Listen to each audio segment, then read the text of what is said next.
Everyone knows Medusa as a monster, but almost no one knows she was the victim of a crime committed by the gods themselves, and that her curse began with someone else's sin.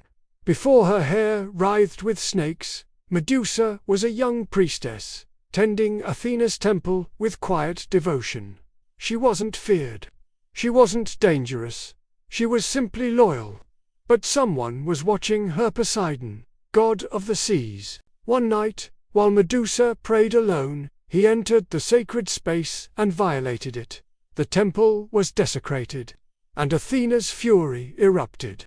But, instead of punishing the intruder, Athena turned on Medusa. The curse spread through her body like a living shadow, her hair twisting into serpents, her gaze becoming a sentence of stone. Overnight, the devoted priestess became something the world chose to fear. Medusa fled to a hidden cave with her immortal sisters, Steno and Euryale. They could not be killed.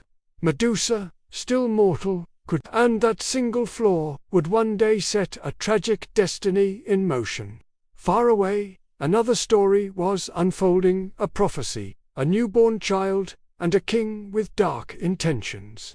Perseus, son of Danae, and Zeus's golden reign, grew up under the eye of a cruel ruler named Poly. When Perseus tried to protect his mother, the king devised a plan to remove him forever.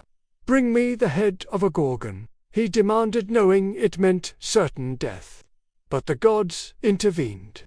Perseus tracked down the three ancient sisters who shared a single eye and a single tooth. When one passed the eye to another, Perseus snatched it and forced them to reveal the path to the nymphs of the river Styx.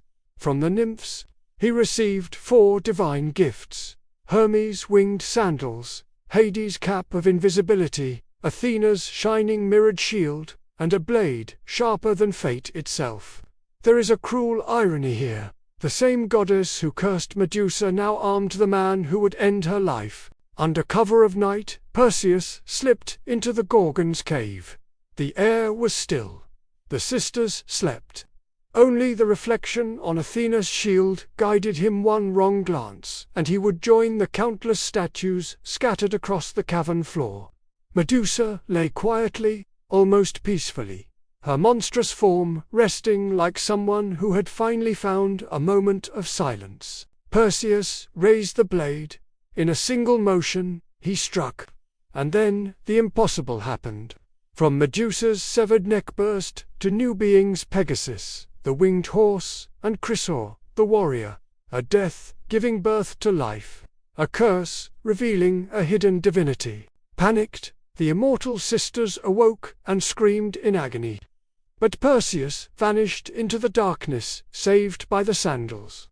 Protected by the cap, clutching the head that would still turn any onlooker to stone.